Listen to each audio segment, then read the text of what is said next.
បាទជាដំបូងនេះយើងខ្ញុំទាំងអស់គ្នាសូមលំអរកាយវិចារចិត្តសម្ដែងនៅគិរវកិច្ចដ៏ខ្ពង់ខ្ពស់ជូនចំពោះសម្ដេចសូមជម្រាបសួរឯកឧត្តមអ្នកអង្គញាលោកជំទាវលោកតាលោកយាយពុកម៉ែពូមីងបងប្អូនទាំងអស់គ្រប់មជ្ឈដ្ឋានជាទីនឹករលឹក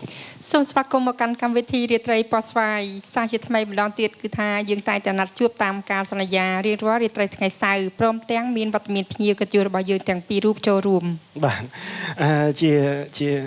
ជាសក្ខីភាពឲ្យឆ្លើយតបនឹងការសន្យាគឺថាទោះបីរវល់យ៉ាងណាក៏ដោយថារាត្រីថ្ងៃសៅរ៍អញ្ចឹងចុងសប្តាហ៍ហើយចុងម៉ោងទៀត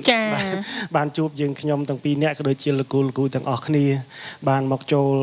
រួមនៅក្នុងកម្មវិធីនេះអាចនិយាយបានថាជាបង្អែមចុងក្រោយហើយសម្រាប់ពីការទទួលទាននៅអាហារពេលល្ងាចហើយអញ្ចឹងទៅអញ្ចឹងបង្អែមនេះពេលខ្លះទៅវាលោតស្វិតអញ្ចឹងទៅខ្លះបាញ់ជំនឿអីអញ្ចឹងទៅពេលខ្លះវាក្តៅរឿងស្អិតកោអីទួចម្ដងមកកាលអញ្ចឹងទៅក៏ប៉ែងតប៉ែទៅវាមានតណើបខ្មៅតណើបសចាគ្រប់រសជាតិហើយប៉ុន្តែទោះយ៉ាងណាក៏នៅក្នុងន័យមួយចង់បង្កើតបរិយាកាសសប្បាយរីករាយចង់ឲ្យអស់លោកលោកស្រីអ្នកនាងកញ្ញាអ៊ំពូមីងប្រិយមិត្តទាំងអស់ដែលបានទស្សនាហើយបានចូលទៅនឹងត្រៀមលក់នោះមើលថាលក់ស្រួលមានអារម្មណ៍ល្អមានតែស្នាមញញឹមចាកាលពីសប្តាហ៍មុននោះបងចាំកាលលោកពូមាសមេងហៀងបាទមកជាមួយនឹងឧត្តមភរិយារបស់គាត់នោះកាលហ្នឹងយើងមិនបានផ្ញើនៅសេចក្តីនឹករលឹកជូនទៅដល់បងប្អូនយើងអ្នកស្រុកសំឡូតហើយយើងមិនបាននិយាយពាក់ព័ន្ធនឹងរឿងកម្មវិធីតន្ត្រីស្រុកស្រែដល់អញ្ចឹងគ្រាន់តែចប់ទៅហ្នឹងកាលពេលហ្នឹងបងបានទទួលទូរស័ព្ទពីបងប្អូនយើងច្រើនណាស់ពីព្រោះកាលហ្នឹងបានសន្យាជាមួយលោកអាបាស្រុកហើយបងក៏មានមិត្តភ័ក្តិបងនៅនឹងសំឡូតហ្នឹងដែរបាទដល់ពេលអញ្ចឹងទៅគេថាបន្ទាប់ពីយើងថ្ងៃសៅរ៍ហ្នឹងទៅថ្ងៃអាទិត្យថ្ងៃច័ន្ទហ្នឹងទទួលទូរស័ព្ទបងប្អូនយើងពីសំឡូតហ្នឹងមករហូតបាទមកច្រើនគេសួរថាកាលបានទៅហើយជាពិសេសប្រពន្ធពូហៀងនោះតែថាអ្នកនៅនោះគេស្រឡាញ់អូនចង់ឃើញអូននោះចាសួរនាំអូយដេញដោលបងចេះដេញដោលបងចុះហើយខ្ញុំបងប្រាប់គេថាបងថាចាំពេលតន្ត្រីសុកស្រែទៅដល់សំឡូតចាសំបងជើញគាត់មកគួយសម្ដែងសណាលជាមួយអូនឲ្យគាត់ធ្វើជាពិធីករម្ដងទៅអូនអ្នកចាំឆ្លើយម្ដងបាទយ៉ាងណាប៉ុន្តែគាត់បងខ្សឹបប្រាប់អូនចេះថាអ្នកសំឡូតណាចំការច្រើនហិកតាណោនោះបាទមែនសំខាន់នៅលីវមែននៅលីវអត់បត់បានសួររឿងហ្នឹងណាប៉ុន្តែសំខាន់គេសួរឯងច្រើននឹងថានៅលីវអត់ហើយបងខ្ញុំដឹងនៅលីវអញ្ចឹងហ៎អញ្ចឹងកុំអត់យើងនេះតិចទៅយើងលាក់តិចទៅអូនណាបាទអរគុណបាទផ្ញើសេចក្តីនឹករលឹកជាដំបូងនេះជូនទៅដល់បងប្អូនយើងនៅសំឡូតទាំងអស់គ្នាបាទឲ្យគាត់ជិះយកឱកាសដ៏មានតម្លៃនេះអរគុណទៅដល់ម្ចាស់ក្រុមហ៊ុនរបស់យើងដែលលោកបានចូលរួមឧបត្ថម្ភនៅក្នុងកម្មវិធីរបស់យើងចាសូមអរគុណទៅដល់ក្រុមហ៊ុន Helista គឺជាក្រុមហ៊ុនដែលឈានមុខគេក្នុងការបម្រើសេវាកម្មហោះហើរតាមឧទ្ធម្ភាគចក្រនៅក្នុងព្រះរាជាណាចក្រកម្ពុជាហើយក៏ជាក្រុមហ៊ុនតែមួយគត់ដែលទទួលបាននូវវិញ្ញាបនបត្រការពីរដ្ឋលេខាធិការដ្ឋានអាកាសចរស៊ីវិលជាតិ Helista មានបម្រើជូននូវសេវាកម្មហោះហើរសម្រាប់បម្រើឲ្យវិស័យទេសចរនិងការហោះហើរសម្រាប់បម្រើរាល់តម្រូវការរបស់អតិថិជនទៅកាន់គ្រប់ទីកន្លែងមិនថានៅក្នុងព្រះរាជាណាចក្រកម្ពុជានិងទៅកាន់ប្រទេសជិតខាងប្រសិនបើលោកស្រីនាងកញ្ញាមានចំណាប់អារម្មណ៍សូមអញ្ជើញតាក់ទងតាមរយៈលេខទូរស័ព្ទ088 0018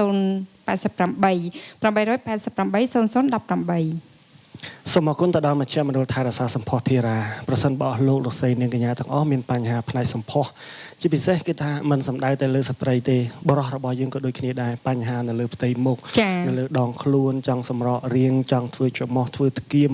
ធ្វើថ្ពាល់ធ្វើភ្នែកធ្វើចិញ្ចើមគឺថាមជ្ឈមណ្ឌលថែរក្សាសម្ផស្សធីរាផ្ដល់ជូននៅគ្រប់តម្រូវការរបស់លោកអ្នកធីរាធ្វើឲ្យជីវិតរបស់លោកអ្នកកាន់តែស្រស់ស្អាតនិងសូមអរគុណចំពោះក្រុមហ៊ុន Kemdo Specially Invitation Card ដែលជាក្រុមហ៊ុនមានទទួលធ្វើធៀបការនិងលិខិតអញ្ជើញគ្រប់ប្រភេទប្រសិនបើលោកស្រីនាងកញ្ញាមានចំណាប់អារម្មណ៍សូមតាក់ទងតាមរយៈលេខទូរស័ព្ទ092 27 77 បាទក្មេកបើកឥឡូវនៅ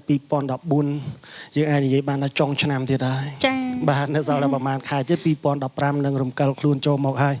ប៉ុន្តែមិនអ្វីទេបាទឆ្លើយតបនឹងការរងចាំរបស់ពុកម៉ែពូមីងបងប្អូនទាំងអស់ពេលវេលានេះសូមបង្ហាញនៅវត្តមានភ្ញៀវកិត្តិយសរបស់យើងបាទជំរាបសួរបងប្រុសបងស្រីជំរាបសួរបាទចាសុខសប្បាយទេបងប្រុសបាទសុខសប្បាយចាបងស្រីសុខសប្បាយជាដំបូងឲ្យយើងខ្ញុំទាំងអស់គ្នាបានស្គាល់ឈ្មោះហងបងស្រីសូមអញ្ជើញ ខ្ញុំឈ្មោះដុកច័ន្ទឌីចាអញ្ជើញមកពីខាងណាដែរបងមកពីវាលស្បូវហូបាយ័នយើងតិចនេះតាមបងណោះចិត្តគ្នាហ្នឹងអញ្ចឹងអ្នកភូមិផងរបងតែមួយហ្នឹងបងណាចាប្រហែលបងវាលស្បូវហ្នឹងនៅម្ដុំណាសុំសួរបងតិចមើលខ្ញុំផ្ទះនៅវាលស្បូវតែខ្ញុំលក់ដូរនៅផ្សារព្រៃឯងអូម្ដុំផ្ទះពូសហ៎ក្បែរគ្នាហ្នឹងអូអញ្ចឹងញាតលោកគ្រូញាតខាងលោកគ្រូចិត្តជាងយើងព្រោះហួសទៅយើងហួសបាយ័នណាចូលទៅដល់ខាងលោកគ្រូបងលក់ដូរហ្នឹងលក់អីទៅឲ្យដូរអីទៅបងលក់កាហ្វេឲ្យដូរអីដូរយកលុយមកវិញចាបងខ្វេហ្នឹងខ្វេខ្មៅមែនខ្វេខ្មៅខ្វេដោះគោមានទាំងអស់អូភ្លេចកំងកាហ្វេមកញ៉ាំអត់ដឹងថាភ្ញៀវគិតយល់រាត្រីនេះអ្នកលក់កាហ្វេប៉ុន្តែញ៉ាំពេលយប់វល់គេមិនលក់ទៀតថ្ងៃមុនខ្ញុំទៅផឹកកាហ្វេហ្នឹងដល់ទៅខ្ញុំញ៉ោះលេងហ្នឹងជាមួយបងប្អូនរត់តុកណាថាដាក់ខ្វេខ្មៅឲ្យពូមួយកែវមកហើយខ្ញុំបញ្ជាក់ណាខ្វេខ្មៅហ្នឹងដាក់សាភាដាក់តកកហើយដាក់ពងបឺតមួយផងគេបើកភ្នែកធំមើលខ្ញុំហ្មងបាទហើយខ្ញុំបញ្ជាក់គេរឿងកាហ្វេហ្នឹងគឺខ្វេខ្មៅបាទហ្នឹងហើយតែបងឯងបញ្ជាក់ត្រូវតែដល់ពេលបងឯងបញ្ជាក់បិចទៅរឿងមួយចម្លែកសម្រាប់គ្នាវិញដល់ធ្វើឲ្យគ្នាមានការងឿងឆ្ងល់យ៉ាលេងឲ្យបានសប្បាយអរគុណឥឡូវសូមជួបបងឡុងទីបងឈ្មោះអីដែរបងសូមតបបងឡុងឈ្មោះអីបងបាទអរគុណបងឈ្មោះថៃកំឡុងមកពីខាងអូដឹមយើងខាងពោធិ៍ចន្ទងមកពីខាងអូដឹម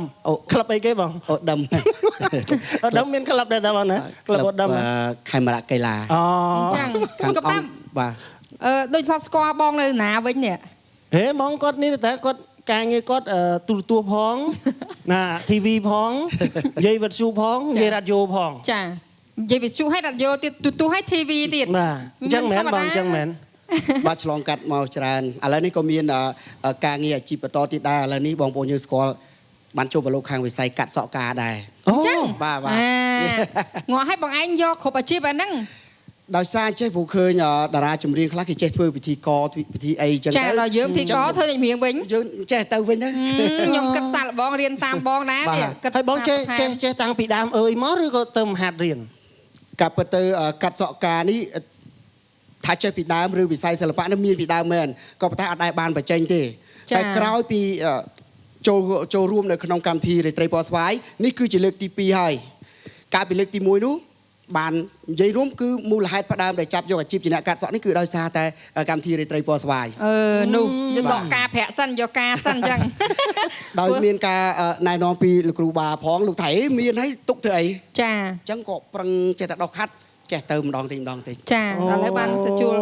ជោគជ័យដែរបាទប្រពៃណាស់អរគុណបាទជំរាបសួរលោកគ្រូទាំងអស់គ្នាជំរាបសួរបាទសុខសប្បាយទេចាសុខសប្បាយបាទសុខសប្បាយទេបាទចាហើយថ្ងៃនេះអូគេមានម៉ូតូមានអីអង្គុយដល់ថ្ងៃនេះគ្រាន់បើជាអាទិត្យមុនចាព្រោះក្មួយប្រាក់គេបែបតនេមែនទេមកពីអាទិត្យមុនមួយទៀតលោកគ្រូអញ្ជើញមកបងប្រាក់គាត់ខ្ជិលយកមកដល់ពេលគាត់ខ្ជិលស្មានលោកគ្រូអាទិត្យមុននេះអត់មកទៀតគាត់ខ្ជិលយកមកទៀតដល់អញ្ចឹងអត់ទៅដល់លើនេះប៉ុន្តែនិយាយពីឡុងថាដោយសារការណែនាំខ្ញុំណែនាំឲ្យមកដល់ថ្ងៃហ្នឹងអត់ទាន់ឃើញទៅដល់ផ្ទះលោកគ្រូឯណាឃើញសំណែនសំណោកអីជូនទេណាថ្វាយតង្វាយគ្រូសោះនេះស្ងាត់តែឈឹងហ្មងអត់អីទេគ្រូសន្យានឹងរៀបចំនឹងបានជួបជុំនៅផ្ទះគ្រូក៏បានឯងគ្រាន់និយាយលេងប៉ុណ្ណឹងគ្រូឡាបុកពីក្រោយមកមើលវាពុកអលួយថាអ្នកតាក៏ពុកអលួយដែរក៏មិនឆ្ងល់ពេកគេជួយទៅជួយមកគ្រូឡាអត់ដឹងទេមានរឿងមួយបានបែកចឹងឲ្យដើមកម្មវិធីតពីភាសារបស់ពូបា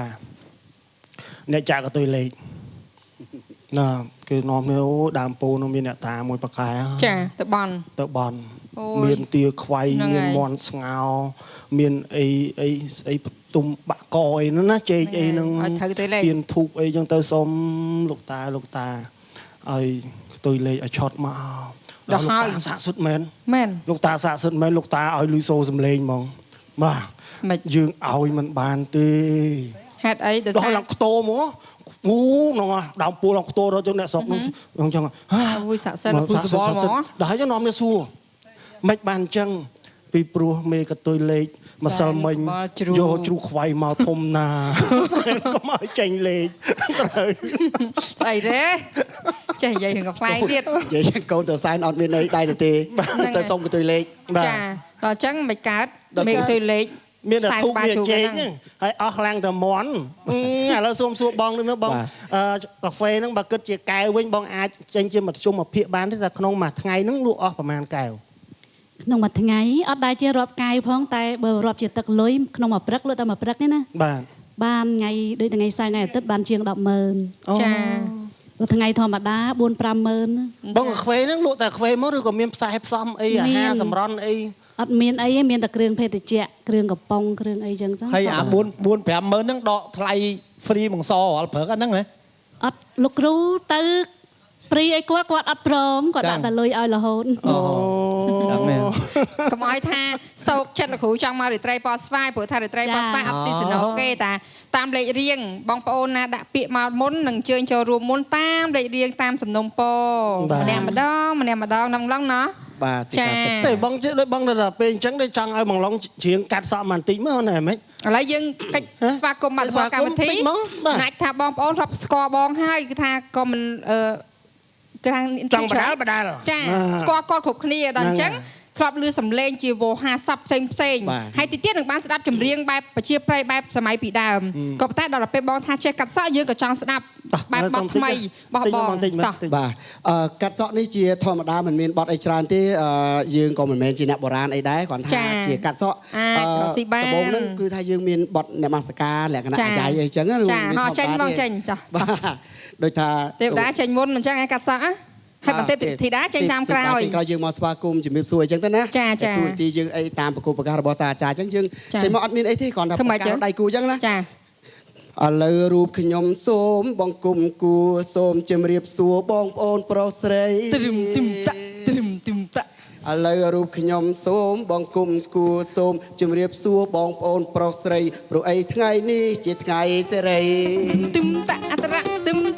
បងប្អូនប្រុសស្រី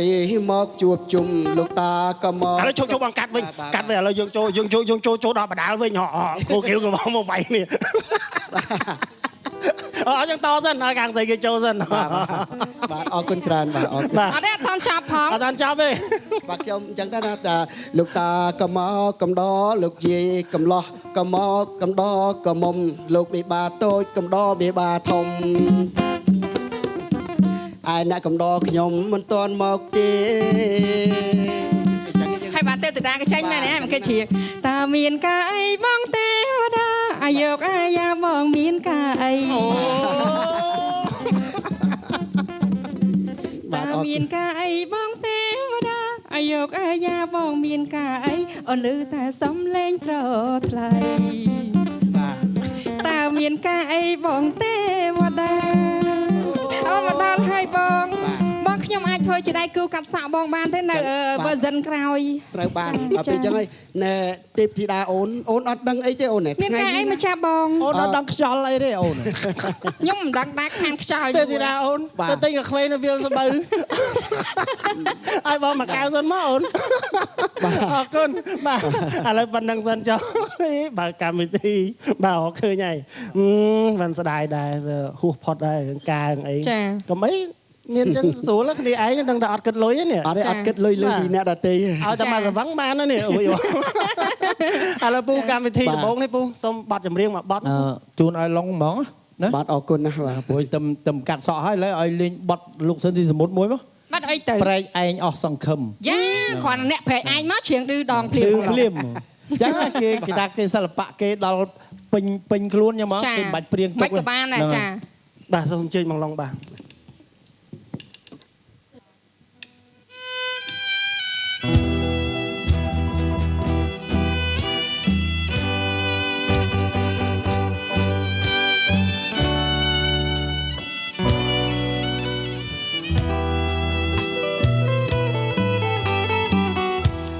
ព្រែកឯងនៅឆ្ងាយឃើញដាច់អាឡ័យអនុស្សាវរីយ៍ជាប់ដោយរុក្ខជាតិធ្វើមកដេញនឹងបានឃើញព្រែកឯងទៀតមិនមែនតែខ្លួនខ្ញុំឃ្លានតែចិត្តនៅគួចទៅ មកជីនយោញឹមដែលធ្លាប់រាំងទាំងឥឡូវប្រែភ័ក្រទៅជាសត្រូវអនុស្សាវរីយ៍ជាប់នៅដោយផ្លូវគិនថាពីថ្ងៃនេះទៅលែងឃើញត្រែកអាយទៀនហើយអនុស្សាវរីយ៍ដែលជាប់នៅក្រុមទីអង្គដូចឃើញគ្រាថ្មីថ្មីដើមឈើធំធំមានម្លំត្រជ័យឮតែសំឡេងរេយំថ្លែងក្តីអសង្ឃឹមគូព្រេងដែលខ្ញុំគិនថាមិនប្រន់ឥឡូវរលត់ទាំងរូបប្រឹមធ្វើមកដេញនឹងបានជួបក្តីសង្ឃឹមបើទុំជាខ្ញុំ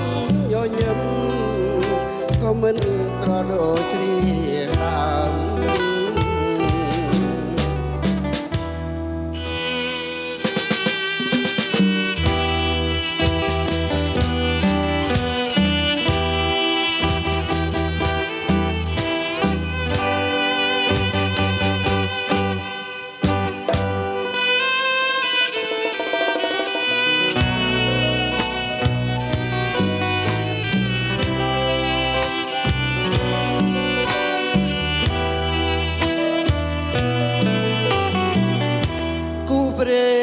ដែលខ្ញុំគិនថាមិនព្រាន់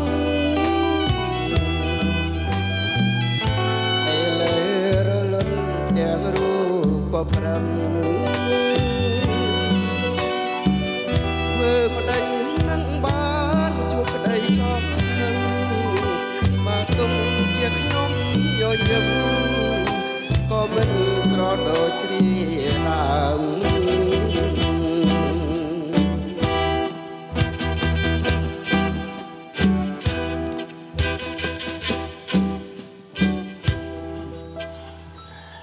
អរគុណណាបងបាទទៅព្រៃឯងឆ្ងាយណាពូសថាចិត្តបកោយចាហេតុអីបានមកតែមកផ្លែតចាហេតុអីបានញញឹមមិនដូចគ្រាដើមអញ្ចឹងបង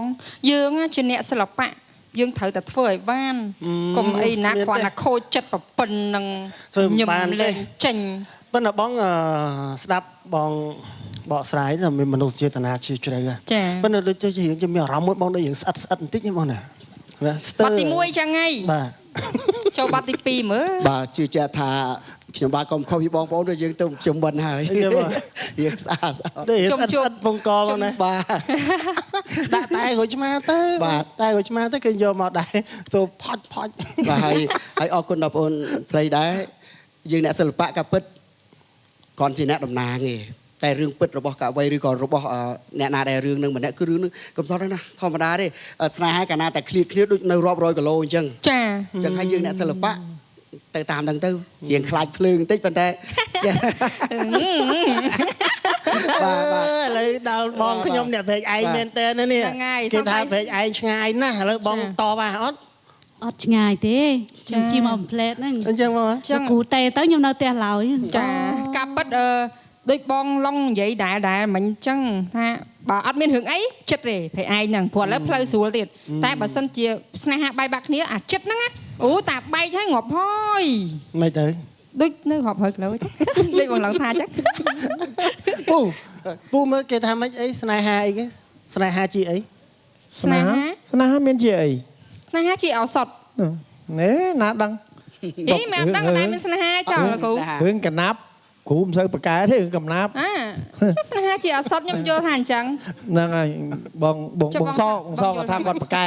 ហើយពូមើលបាទគេថាស្នេហាធំជាងមហាសមុទ្រប៉ាស៊ីហ្វិកទៅទៀតហើយស្នេហាគោធំជាងជំងឺអាសន្នរោគទៅទៀត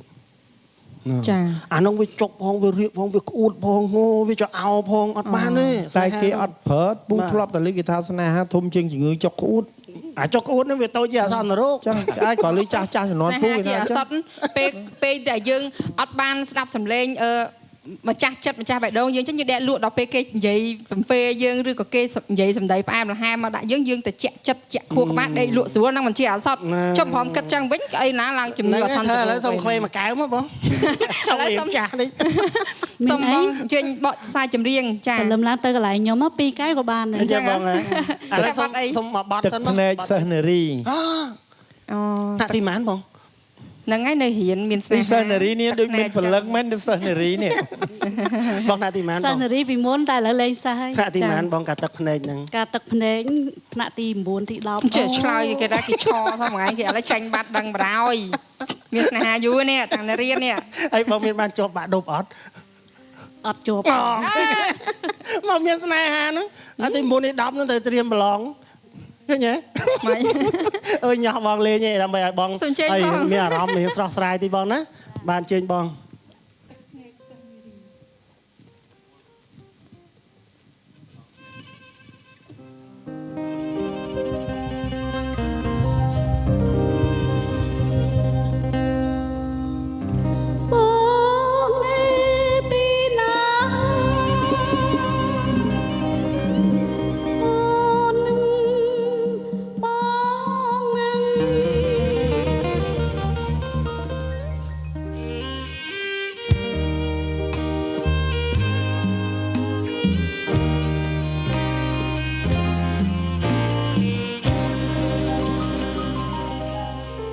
ខ្ញុំចង់តែស្រែង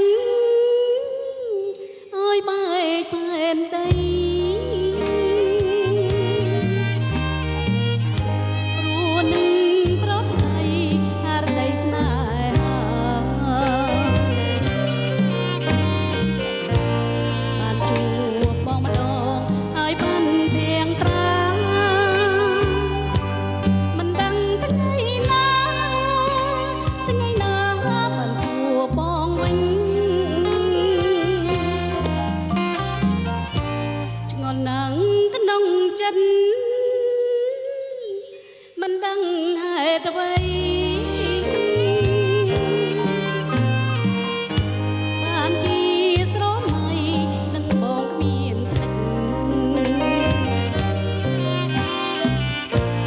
រៀនសូត្រនឹងកើតកិនវ័យមិនដេញបំភ្លេញមិនបានប្រសង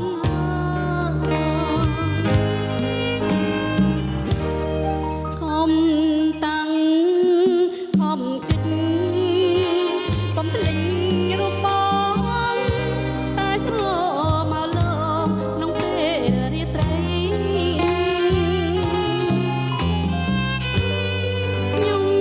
ចង់តែរំឲ្យផុតផែនសាងជីវិតថ្មីផុនក្តីស្នេហារុក្ខជាតិទាំងឡាយ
កបាមពណ៌សបន្ធូរអាការៈរមាស់បន្ធូរអាការៈវិលមុខថៃកបាមពណ៌ក្រហម